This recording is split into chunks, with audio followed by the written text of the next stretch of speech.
minsan sa trade dapat wala kang attachment para ang presyo reasonable. Kapag nalagyan ng sentimental value, 'di ba, halimbawa minana mo yung isang item.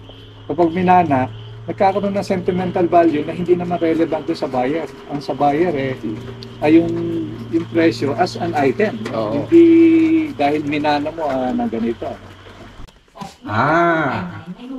Meron na.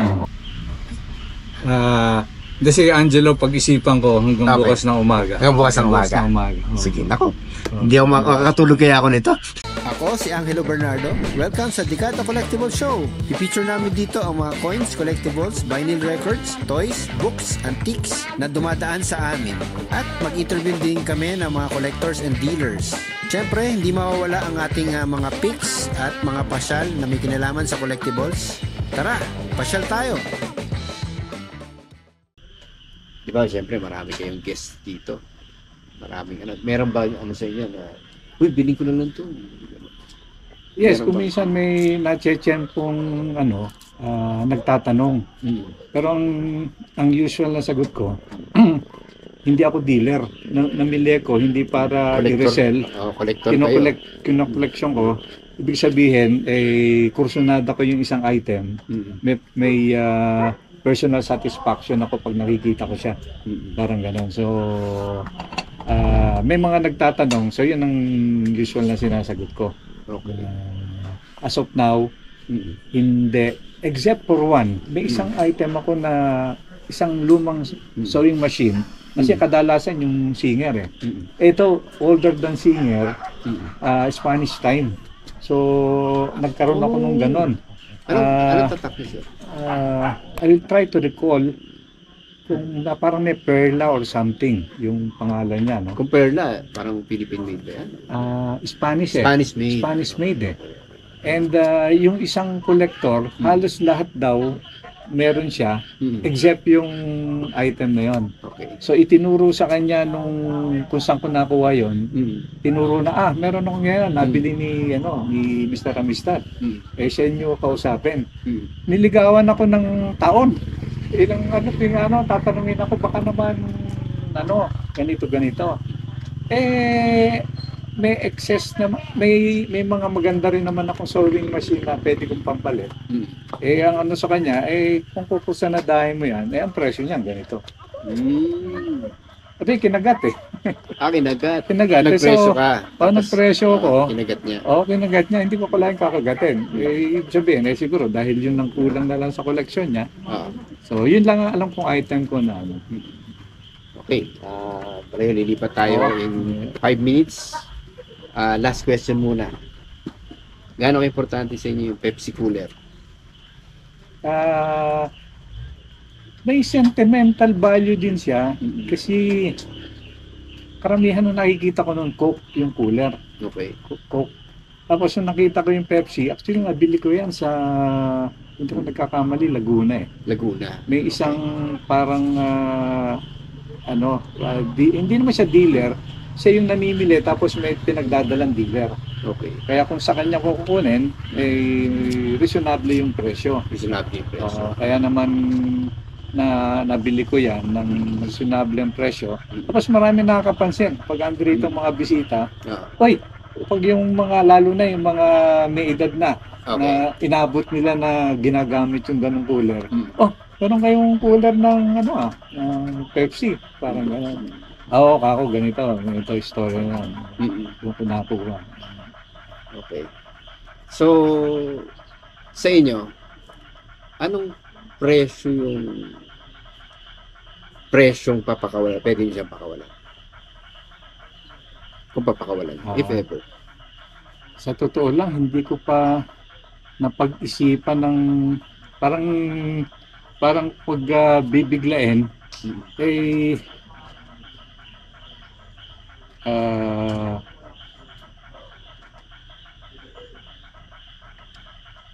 siguro I'm not sure kung ibebenta ko, pero kapag ang presyo ay mga 12,000, pag-iisipan ko. 12,000. Pag-iisipan. Kasi karamihan sa item ko, sa totoo lang,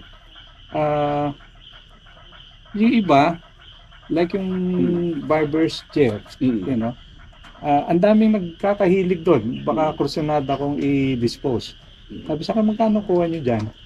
Ika ako sa totoo lang, hindi mahal yan. Yung pagkakakuha ko. Kasi sa direct doon sa halos sa may-ari. Ano? Nirelay sa akin lang nung parang runner. May nagbebenta doon. No, ganito. So, reasonable yung presyo niya. Kaya lang, may attachment ako doon May sa attachment ka. doon sa item. Kung minsan sa trade dapat wala kang attachment para ang presyo reasonable. Kapag nalagyan ng sentimental value, 'di ba, halimbawa minana mo yung isang item. Kapag minana, nagkakaroon ng sentimental value na hindi naman relevant doon sa buyer. Ang sa buyer ay yung presyo as an item. Oo. Hindi dahil minana mo na ganito. Sir, kung ano ba, kung opera ko ba kayo ng 15,000 doon, hindi nyo napapag-isip. Which one? Yung cooler.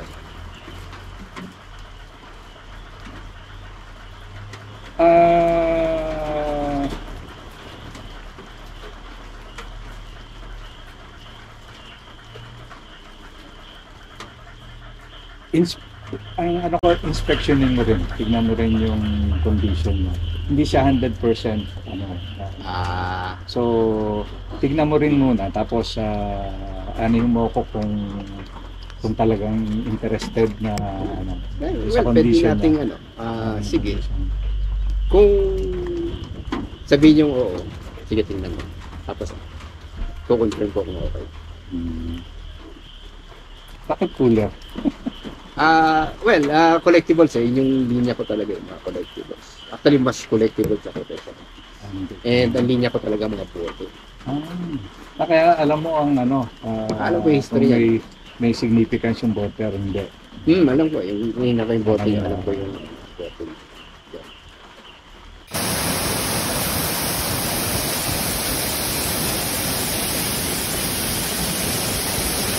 Kasi si Tagiling, if I'm not mistaken, may na huli siyang Amerikano Ewan ko kung American soldier or what. And kaya yung picture nung ginawa niya, patterned after the American soldier. I see. So, ginawa niyang model yung picture nung So, ginawa niyang bulol. Oo, ginawa niyang sa bulol niya, picture nung Meron pang upright na na member. Tapos maraming gumaya, parang may naging disciple siya. So naging ginaya yung style niya.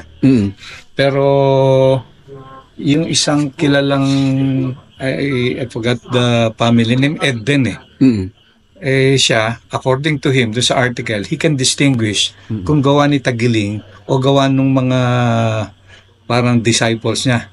Okay. Sige. So isa sa parang collectibles na So ito talagang valued na bulol nyo. Galing. So marami siyang nagawa na ganyan. marami din. Marami din. Siyang, Okay. Now I know. Na pag medyo American looking, si Tagiling style na Tagiling. Tagiling. Otherwise, yung disciple niya ang Okay. May kalaw. Yung name na lang. Ikaw i-download. Save image. Kaso gano'n na lang din. Nawawala. For original.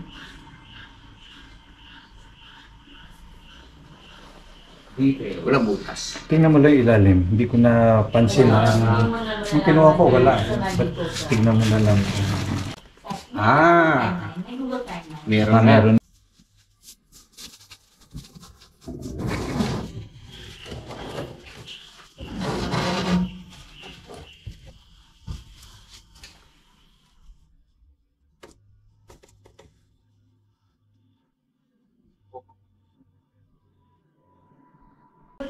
Kasi siguro nasa akin to, Kasi going back in time. may 15 years na.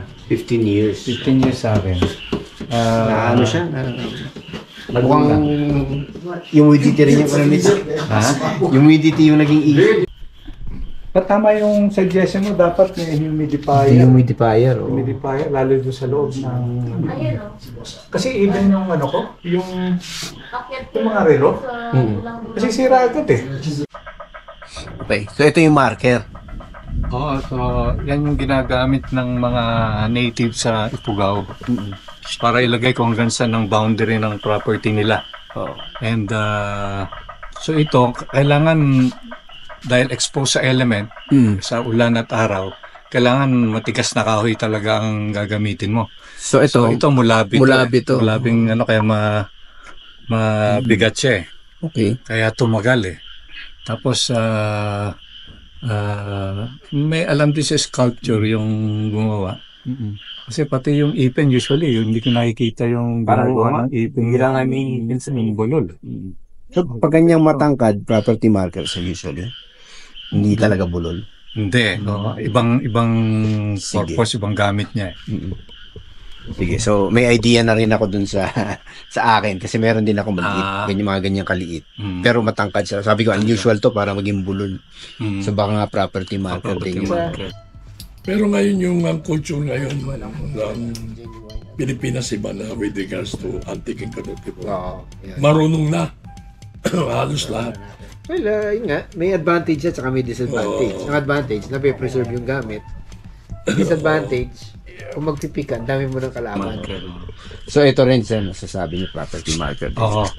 Ito, I'm not too sure kung pinang-decorate sa bahay yung dalawang pair.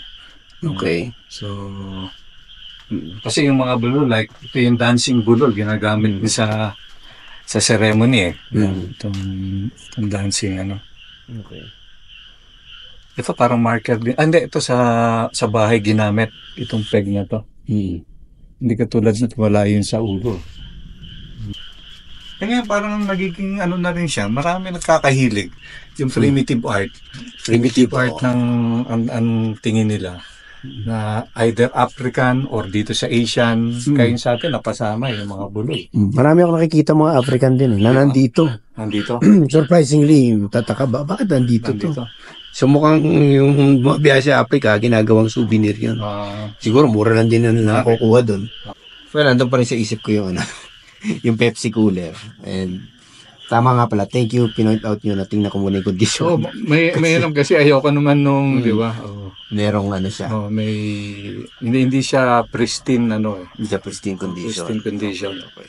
So, Siguro, ano, with that in mind, tingin ko ibababa ko yung offer ko ng para pag-isipan mo rin, Hindi, ako, gusto ko na siyang kunin, ano, pero on second thought, hindi siguro sa 15. Siguro sa, ano, 12.5. bukas na umaga, ano hindi. Sige po. Kasi, Pag ano, alam mo problema sa mga kolektor. Kung minsan may mga, nagiging kala mo mga anak yung parang may mga, Oo nga, may because hirap, of sentimental, and then, siyempre, kung hindi nyo naman kailangan talaga ng pera, and parang wala lang yun. Pero ano siya, may backup ako in case na hindi kayo pumayag. Nangongolekta ba kayo ng mga, siyempre nakita ko yung katana nyo. Open pa ba kayo magkaroon ng ibang blades? blades. Ang katana ko kasi, aside dun sa dalawa dyan, meron pa akong dalawa sa bahay. Hindi, pero yung ano, in mind ko, yung mga Mindanao na ano, na blades. Open ba kayo magkaroon? Hindi kasi ako, kung makita mo, wala akong item Mindanao. Wala kayong item. Wala akong item Mindanao. Kasi, although I admire yung Muslim brothers natin, for example, but kasi sa history during Spanish time, dalawa lang naman hindi na-conquer ng mga Espanyol eh. The Muslim areas and dito, yung sa Igorot area. But between the two cultures, mas ano ko sa culture ng mga taga-Cordillera. Yung mga Ifugao and ano. Kaya ang collection ko, more on sa Cordillera. And then World War II because of yung history ng lugar. During World War II, itong Maliko. Okay. So, yun, World War II and basically Cordillera collectibles ang nakokolekta ko. Okay. Sige sir, pag-isipan natin sige. tonight, And yun nga, isa ko pang in case lang na ayaw nyo yung first offer ko, ang second offer ko is gusto ko makipag-swap sa inyo ng isang Mindanao na actually tausog na kalis siya. Tausog Tausog, oo.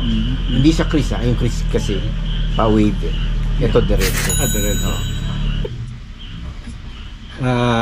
Si Angelo, pag-isipan ko hanggang Okay. bukas ng umaga. Hanggang bukas ng umaga. Oo. Sige, nako. Hindi ako makakatulog kaya ako nito.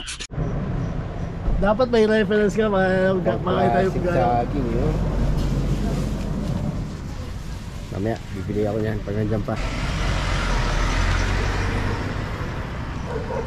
Kaya ako biglang nag-decide. Before. Tawag yun, Villa Villa Verde Road. Villa Verde Road. Road, hindi trail. Ibig Oo, kasi yan talaga ang ginamit ng mga Amerikano nung World War II na road na school.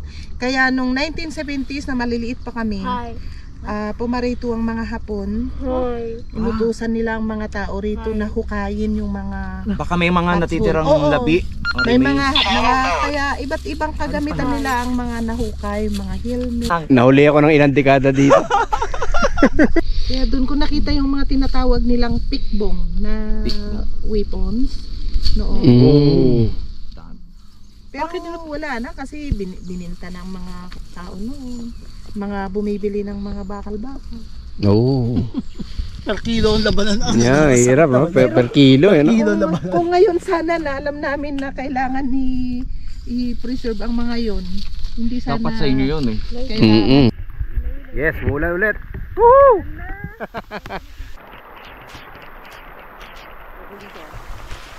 Sinampay ko.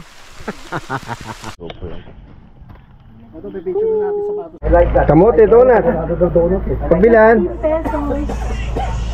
I am Mitapla. Sorry. Ay, si sir. Kamote donut. Ilan ba to? Ilan lahat ng kamote donut? 1, 2, 3, 6, 7, 8, 9, 10, 11, 12, 10. 10. Sige, 10 piras. Kasya ba sa atin yun? Lahat na, 12.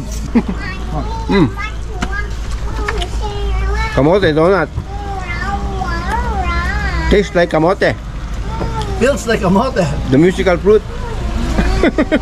The last time I was there, 6 years ago, wala na akong makita eh. Wala ka na makita niyan? Wala na akong makita eh. Kasi nung mga 1990s, mid-1990s, early 1990s, ang daming antique stores dyan eh. But the last time I was there, iilan lang eh, na lang ang naiiwan. Karamihan naging grocery store, naging... Oo nga. Yun yung problema. Kahit sa Ilocos, ganun din. Oh, sa Ilocos, sa Bigan. Dati, isang hilera. Oo.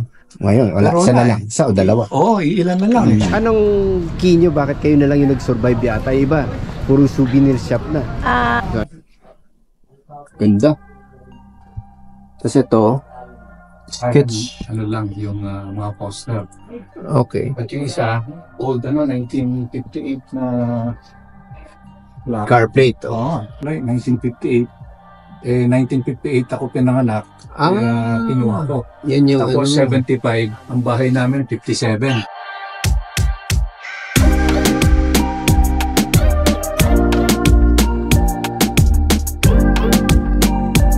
Morning po. Ano po sir? Napag-isipan nyo na yung aking proposal? Well, napag-isipan ko, sa totoo lang, talagang doon sa nasabi ko, I'm not really planning to sell. Pero since nagbanggit ka ng presyo, dalawa yung presyong nabanggit mo. Yung isa, 15. Oo, Isa, 12.5 after Oo. makita ko yung item. So I was thinking, siguro kung even sa 14, kung ibibigay ng 14, I would consider it.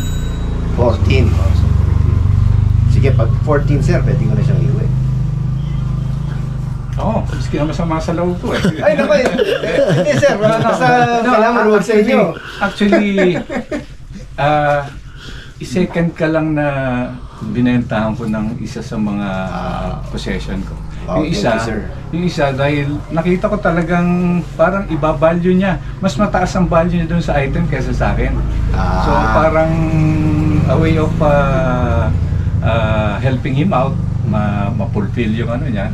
Eh parang ganun din yun sa'yo dahil kahapon pa tayo nag-uusap hindi ka umihinto. So mukhang it is... Thank you, sir. Kasi nga, yung sword na willing kong i-swap, nakita ko maganda siya actually. Maganda siya. Ang isang reason lang, ayoko mag-umpisa ng another collection na related sa puros World War II and Cordillera artifacts eh. Tama. So magugulo yung collection ko, hindi magpi-fit in. So para bibili ka ng marami para magkaroon ka ng ganon. At this point in time medyo okay na ako dun sa dalawang collection. So talagang Otherwise, kung kasama siya sa sa kinukolek ko, i-grab ko dahil maganda yung item. Maganda yung item. Tsaka sinimulan nyo yan, tuloy-tuloy na yan. Ayun, yun ang kasi yung mga ko, ganun na nangyari. Pag naumpisahan mo, gusto mo madagdagan, di ba? Every once in a while. Tama. Ayun, sige sir, kung 14 siya, okay ako sa 14. Sige. Yun, thank you. Sige. Thank you din, ha? Ako naman ay natutuwa, na-meet ko si Angelo. First time kong na-meet dito sa lugar ko pa sa Maliko Country Inn. And mukhang ayos yung initial impression ko sa kanya at ang initial impression ko niya sa akin. Dahil fortunately, we were able to close a deal. Unexpectedly sa akin dahil hindi naman ako seller ng items. Dahil yung item na gusto niya magkaroon, na tingin ko naman ite-treasure niya, na pumayag naman ako na ibigay. Sa tingin ko naman presyo na ayos for both of us. Miski na hindi ko napag-isipan ng gusto dahil hindi ko talaga intention magbenta. But I think it's going to be good for the item itself dahil ite-treasure siya nung nakakuha sa kanya. So thank you Angelo, and I hope to visit your shop at makatingin ng mga items mo doon. Ang ganda talaga dito sa Maliko. Napaka makasaysayan ng lugar. Para siyang Baguio, maraming pine trees, malamig. Konti nga lang tao. Maraming pwedeng pasyalan tulad ng Sherman Tank, Imogan Falls, pwede ding mag-hike. Alam ko meron ding strawberry field dito. At dito na naman nagtatapos ang isa na namang episode ng Dekada Collectible Show. Hanggang sa muli.